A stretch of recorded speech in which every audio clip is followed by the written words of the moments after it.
Hello and welcome. You're watching IPO Review, and today we are going to get some insight into the initial public offering of Supriya Life Science. Active Pharmaceuticals Ingredients Manufacturer Supriya Life Science public issue will remain open from December 16th till December 20th. The issue price band has been fixed at rupees 265 to 274 rupees a share. Company will raise around 700 crore rupees, of which rupees 200 crore will be via fresh equity and offer for sale of equity shares aggregating to rupees 500 crores. To talk on the issue, joining me now is Dr. Satish Wagh, Chairman and Managing Director, and Dr. Saloni Wagh, Whole-Time Director, Supriya Life Science. Thank you for your time, Satish and Saloni. Thank you for your time also. Thank you for having us. My first question is for Dr. Satish Wagh. Tell us something about the issue. What made you to get into the markets and hit the markets at a point when there is some bit of nervousness in the market? And once the issue goes through successfully, how do you intend to utilize the proceeds?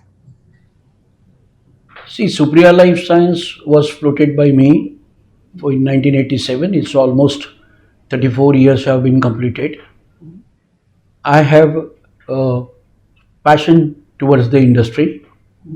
I did my best by penetrating the pharmaceutical API ingredients in almost 87 countries, Okay. having a lot of accreditations. Now, while doing that, I always had in my mind one day I will definitely go to the investors, sell my shares in the people in the market, and that will give me my confidence and give also a boost to my next views which I have in my mind, Okay. and certainly this will create a good platform for the company, and the second generation is considered in the business. To talk a little bit about what we would be doing with the proceeds of the offer, about 500 crores is offer for sale by the promoter. About 200 crores is a primary issue. Out of this 200 crores, about 92 crores would be utilized for capacity enhancements and capital expenditure in the company. About 60 crores would be utilized for certain debt repayment, and the balance would be utilized for the general corporate spends. Dr. Saloni, what is the current debt on the books? So currently we have a debt of about 60 crores. This is in form of certain working capital facilities that we have with the bank. Okay. And post the issue, this debt will be gone. You'll be debt free, right? Correct. Yes. In fact, if you see the debt is the working capital is not cash credit on any other things. It's a bill discounting which we are enjoying today with Libor plus plus, and also the letter of credit facilities. These facilities we to the bank. As far as cash credit, term loan, company is a debt-free company Okay. sitting with a cash of 108 crores in the fixed deposits by way of fixed deposits in the bank. The company has niche product offering of 38 active pharmaceutical ingredients, APIs. Tell us something about the kind of drugs that you are really into. So we cater to about 38 niche APIs, like you mentioned, which come from more than 10 to 12 different therapeutic categories. Some of the key therapeutic categories that the company is operating is antihistamines, anesthetics, and vitamins and anti-asthmatics. In fact, we take a lot of pride in saying that for antihistamine drug chlorpheniramine maleate, we are one of the largest exporters from India. Also, for the anti-asthmatic drug salbutamol sulfate, we are one of the largest exporters from India. The same for anesthetic drug ketamine hydrochloride, we are one of the largest exporters from India. Other than this, the portfolio also has diverse therapies like vitamins, antihypertensives, and the goal of the company has always been to add more and more new therapies so as to further diversify the portfolio. As I can get from what you said, that you are present globally, company's pharmaceutical business is organized into domestic and export sale. Can you please tell us about the mix that currently is there? And do you expect this mix between the domestic and the export revenues that you get to change in times to come, Dr. Satish? See, this company when I started in 1994 into pharmaceutical APIs, Mm-hmm. let me tell you those days exemption of 80 HSC was there for every exporter. Mm-hmm. So we were very keen in that area of getting the ATHSC. So we kept on moving towards that. And today, if you see, out of 100%, 78% production goes into exports. We are present in India with 22%, and more penetration is looked for the regulatory market for exports. That is the fundamentals and the basics of the company. Okay. Okay. Dr. Saloni, any new markets that you are eyeing at, and what is the kind of geographical mix that's currently there? So currently, like our chairman mentioned, we are present in 86 countries globally. These 86 countries are also spread across different geographies like Latin America, Southeast Asia, Europe, which is one of our largest regulated markets. Some of the newer geographies that we have just started our registration of products is in North American countries, also in markets like Japan. So the goal of the company going forward would be to add more and more products into the basket and get these products registered across even further geographies. Dr. Satish, do you see China disruption, growing demand, and a reconsideration of the API sourced by formulators as a big business opportunity for Indian API companies, including yours? As far as Supriya Life Science concerned, I'm very happy to tell you that 14 years back we started selling our APIs into China. We know how to register the product in China.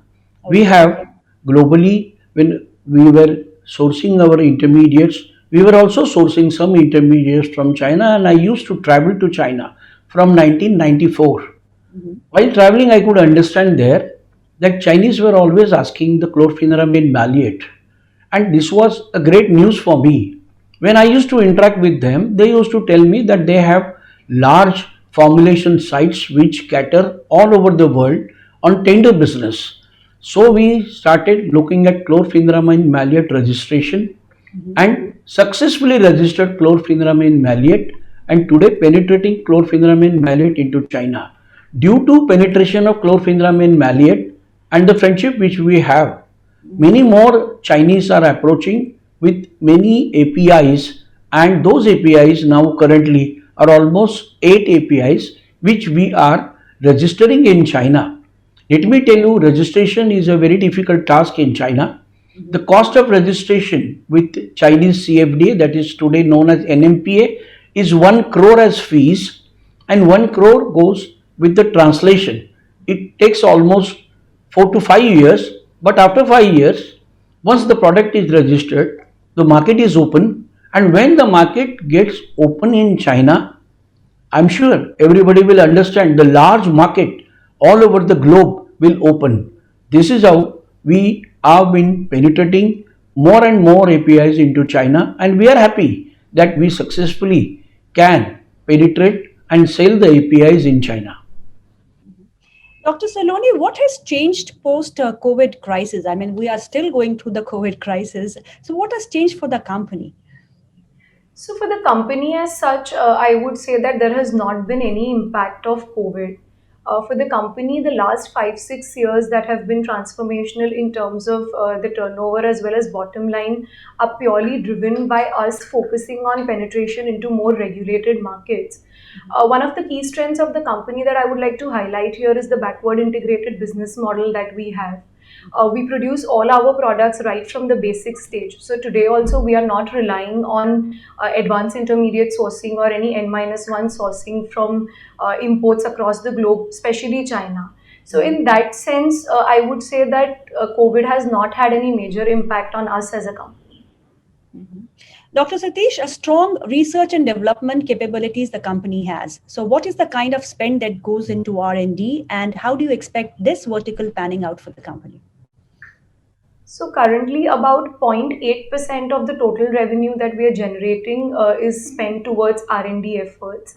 Like you rightly mentioned, that the advanced manufacturing capability and R&D capabilities are backbone of any pharmaceutical company. And even for us as a company, a lot of focus on getting new products into the basket, developing more complex chemistries, all these things are supported ably by our R&D. We have a DSIR approved lab at site, and some of the proceeds that we are raising from this IPO would also be utilized for upgrading the R&D infrastructure that we have at site. Any new products in pipeline, Dr. Satish? Currently, we have lot of new products. These new products which we are talking, we already were previously manufacturing, but then we understood that these APIs are required all over the globe in ton lot basis. So we were not having the capacity to produce. So we did discuss with our customers, and we had a confidence given to them that for their requirement as far as their stability studies are concerned, we have catered the quantities. And now recently in the month of June, we started 215 KLD, one more capacity, the plant. And after the plant into operation, I'm sure all the products which we did 2 years back, and we had promised our customers that we will deliver the same, these all products will be rolled from this plant within next 2 3 months. As far as the profitability of the company goes, the company is profitable and it's seen a huge jump in the first 6 months of the current financial year, FY22. So, what is expected going forward, Dr. Saloni? So, well, like you rightly mentioned, the company has a very strong fundamental basic position because of the de-risk model that we have. We have done phenomenally well. Even in the last 5 years, because of more and more focus penetrating into the regulated markets, the profitability has gone up. For this year, for 6 months, we have actually done a top line of 230 crores with an EBITDA margin of about 99 crores and with a PAT of about 66 crores. In the last 5 years, we have seen a good CAGR growth in revenue of about 17.7%. So, because the fundamentals of the company are so strong and because we have a de-risked model, we are hopeful that we'll continue to do good. Any new joint ventures or collaborations that you're working on for getting into different markets, and also tell us something about the contract manufacturing. So we have also mentioned this in our, offer objects of the offer, that contract manufacturing is an area that we would be exploring. One of the reasons being that Supriya has a very strong track record when it comes to regulatory and statutory compliance.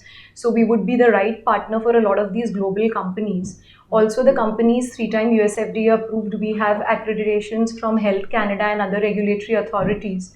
We also have filed several DMFs, 14 DMFs with US as we speak today. So we have proved our potential on the global scale of being a right partner. So I think definitely that is one area that we would be exploring, and some of the capacity enhancements that we would be doing would also be catering to these collaborations. Dr. Satish, what we have been hearing lately about the pharmaceutical companies has been the margin pressures and the pricing pressures that they have been facing from the foreign markets. And most of them are now focusing on the domestic markets. Do you have an intent of increasing your share in the domestic markets in times to come? See, our main focus has always remained in exports. I have always been telling my team that we should do the production and the sales as per the measure is the profit. You should earn more EBITDAs and you should do less turnover, doesn't matter. But EBITDA should be more. And that's our basic principles on which company is moving for last 3 4 years. If you consider in the export market, today, because of the China, the end users in the European market as well as in throughout the world, people are very keen to have their APIs in a sustainable way because they want regularity in the supply, which Supriya has already promised and Supriya has been delivering for last 34 years. That is the confidence which is developed with the end users. Let me tell you, today there is a little change in the end users. The vendors are also thinking to reduce their vendors.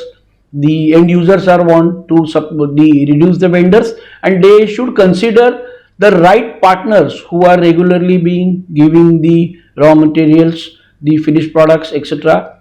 And they would cut the size of the vendors. So Supriya has an opportunity for more business with the clientels.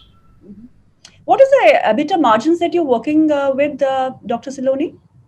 So the current for the full year financial FY21, we have done a 45% EBITDA margin. We have seen a good growth in the last 5 years. The CAGR of the growth in EBITDA margin is about 57%. And do you expect to maintain this kind of a margin going forward? While we cannot divulge, these details, but because, like I mentioned before, that the fundamentals of the company are so strong, and because we have built a good business in the last 30 years, catering to more than 1,296 customers across the globe, we are fully backward integrated when it comes to our supply chain. So I think we have a very sustainable business model. Thank you, Dr. Saloni. Thank you, Dr. Satish, for your time. It was a pleasure speaking with you, both of you, and we wish you all the best for your forthcoming IPO. Thank you very much for your time also. Thank you very much for having us. Thank you. My pleasure. Thank you so much. Investments in securities market are subject to market risks. Read all related documents carefully before investing.